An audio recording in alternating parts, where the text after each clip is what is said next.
किसान भाइयों नमस्कार। दोस्तों, यदि आप सोयाबीन की फसल लगाते हो या फिर लगाने वाले हो तो ये वीडियो आपके लिए काफ़ी ज़्यादा इन्फॉर्मेटिव हो सकती है। आज की इस वीडियो में हम बात करने वाले हैं सोयाबीन की टॉप 5 ऐसी वैरायटी के बारे में जो सबसे ज़्यादा उत्पादन देती है। आरवीएस में सबसे बेस्ट वैरायटी के बारे में हम बात करेंगे। इसके अलावा एनआरसी में सबसे बेस्ट वैरायटी के बारे में हम बात करेंगे। इसके अलावा जेएस के बारे में हम बात करेंगे कि जेएस में कौन सी वैरायटी सबसे अच्छी है और सबसे ज़्यादा उत्पादन देती है। और एक और चीज़ मैं आपकी जानकारी के लिए बता देता हूं दोस्तों, यदि आप कोई सी नई वैरायटी ले रहे हो तो उसके बारे में एक एक जानकारी जुटा लें, क्योंकि वैरायटी के मामले में काफ़ी ज़्यादा मार्केटिंग चल रही है। अभी जितनी भी नई नई लेटेस्ट वैरायटी निकाली जा रही है उसका बीज यदि आप मार्केट में लेने जाओगे तो आपको सभी वैरायटी का बीज मिल जाएगा। भले ही उनके पास ना हो, लेकिन वो बोल देंगे कि हमारे पास इस वैरायटी का बीज उपलब्ध है। किसी और वैरायटी का बीज किसी और नाम से बिक रहा है और ऐसे में हमारे काफ़ी किसान भाइयों को धोखाधड़ी हुई है। जो भी वैरायटी आप खरीदने जाओ उसके बारे में ये 2-3 पॉइंट तो आपको मालूम होना चाहिए कि उसका हाइलम कैसा दिखता है, उसके दाने का साइज कैसा होता है, उसका दाना कैसा होता है और उसके दाने का कलर कैसा होता है। ये सारी जानकारी यदि आपको पता है तो आप कभी धोखा नहीं खाओगे। और कोशिश करना लेटेस्ट वैरायटी कहीं से भी मिल जाए आपको, क्योंकि जितनी भी नई नई वैरायटी निकाली जा रही है वो सब रोग प्रतिरोधक वैरायटी निकाली जा रही है और सबसे अच्छी बात मध्यम अवधि की वैरायटी निकाली जा रही है। तो आज की इस वीडियो में हम जिन 5 वैरायटी के बारे में बात करने वाले हैं उसमें 5वें नंबर पे जो वैरायटी हमने रखी है वो एनआरसी की वैरायटी है। देखिए दोस्तों, एनआरसी की वैरायटी स्पेशली एमपी के लिए बनाई गई है। एमपी में आप इन वैरायटी को लगा सकते हो। अदरवाइज़ दोस्तों महाराष्ट्र में और बाकी जगह पे आप लगाते हो तो हो सकता है आपको कम उत्पादन मिले, क्योंकि एमपी में इनका उत्पादन काफ़ी बढ़िया देखा गया है। और जब भी वैरायटी का आप चुनाव करो तो मानसून के हिसाब से करें। जैसे कि कभी कभार क्या होता है, मानसून लेट आते हैं, कभी कभार मानसून जल्दी आ जाते हैं। यदि जल्दी आ जाते हैं तो उस कंडीशन में आप थोड़ी लेट वैरायटी लगा सकते हो। लगभग 105-110 दिन तक की वैरायटी आप लगा सकते हो। और मानसून यदि लेट आते हैं तो उसमें कोशिश करें कि अर्ली वैरायटी आप लगाओ। अर्ली वैरायटी में ये है कि 90-95 दिन में जो वैरायटी पककर तैयार हो जाए उसको आप लगाओ, क्योंकि मानसून के हिसाब से यदि आप वैरायटी लगाते हो तो वहाँ पे आपको उत्पादन बढ़िया मिल सकता है। तो 5वें नंबर पे जो वैरायटी हमने रखी है वो है एनआरसी 138 और एनआरसी 142। ये दोनों वैरायटी लगभग सेम है दोस्तों, लेकिन इसमें सिर्फ और सिर्फ एक ही अंतर है। जो एनआरसी 138 है उसमें सफ़ेद रंग के फूल निकलते हैं और जो एनआरसी 142 है उसमें बैगनी कलर के फूल निकलते हैं। इनकी अवधि की यदि बात की जाए तो लगभग ये 95 दिन में पककर तैयार हो जाती है। और एक और चीज़ मैं आपको बता देता हूँ, एनआरसी में ये दोनों वैरायटी सबसे अर्ली है। इसके अलावा 150 है, इस वैरायटी को भी आप लगा सकते हो। ये 100 से 105 दिन में पककर तैयार होती है। ये भी ज़्यादा लेट वैरायटी नहीं है। इसमें जो फलियाँ लगती है वो गुच्छों में लगती है। पिछली बार इस वैरायटी की डिमांड बहुत ज़्यादा थी, इतनी ज़्यादा थी कि हमारे किसान भाइयों ने इस वैरायटी का बीज लोग 20,000 रुपये कुंडल तक खरीदा है। इन तीनों वैरायटी में से अर्ली वैरायटी आप लगाना चाहो तो उसमें 138 और 142 लगा सकते हो। 142 138 की कंपेयर में ज़्यादा बेस्ट है, क्योंकि इसमें ब्रांचिंग 138 की कंपेयर में ज़्यादा होती है। हाइट के मामले में दोनों तीनों वैरायटी ओवरऑल बहुत बढ़िया है। मतलब हार्वेस्टिंग के टाइम पे आपको कोई भी दिक्कत नहीं आने वाली। आप चाहे तो मजदूर से कटवा सकते हो, चाहे तो रीपर से कटवा सकते हो और चाहो तो हार्वेस्टर से आप कटवा सकते हो। इन तीनों वैरायटी का आपको बीज यदि चाहिए तो ये इंदौर में आपको मिल जाएगा। इंदौर में कहाँ से मिलेगा? इंस्टीट्यूट से।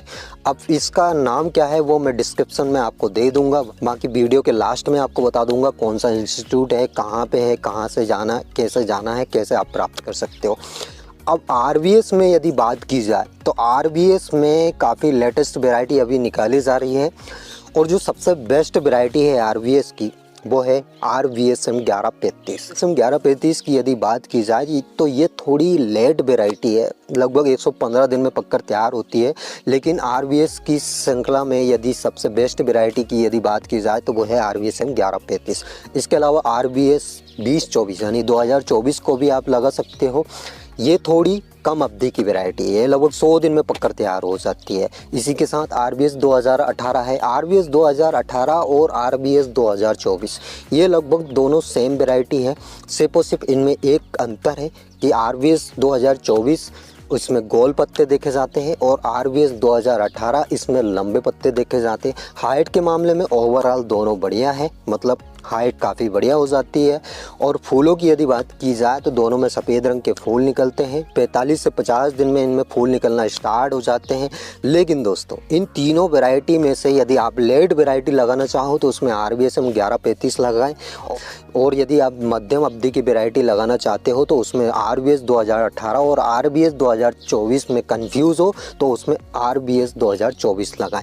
क्योंकि अभी कुछ सालों से RBS 2018 में एक समस्या देखी जा रही है, लास्ट स्टेज मतलब फ्लावरिंग स्टेज के बाद जब इसमें फलियां बनना स्टार्ट होती है तब ये इसके पौधे सूखने लगते हैं, मतलब उक्सा रोग इसमें आ जाता है लास्ट स्टेज पे, और इतना ज़्यादा आता है कि काफ़ी मात्रा में इसके पौधे सूख जाते हैं। और इस वजह से हमारे काफ़ी किसान भाइयों को उत्पादन में काफ़ी फ़र्क देखा गया है और उत्पादन उनका गिर जाता है। तो RBS 2018 और RBS 2024 में यदि आप कंफ्यूज हो कौन सी वैरायटी लगाएं, कौन सी वैरायटी बेस्ट है, तो मैं आपको बता देता हूं RBS 24 आपके लिए अच्छी साबित हो सकती है मध्यम अवधि की। अब ये हो गया RBS वाली श्रृंखला। अब बात करते हैं रुचि की। देखिए दोस्तों, रुचि एक प्राइवेट कंपनी है और इसने काफ़ी बढ़िया वैरायटी अभी 2-3 साल के अंदर निकाली है। जैसे रुचि सोया 1027 है, रुचि सोया MDS 5001 है, MDS 2001 है।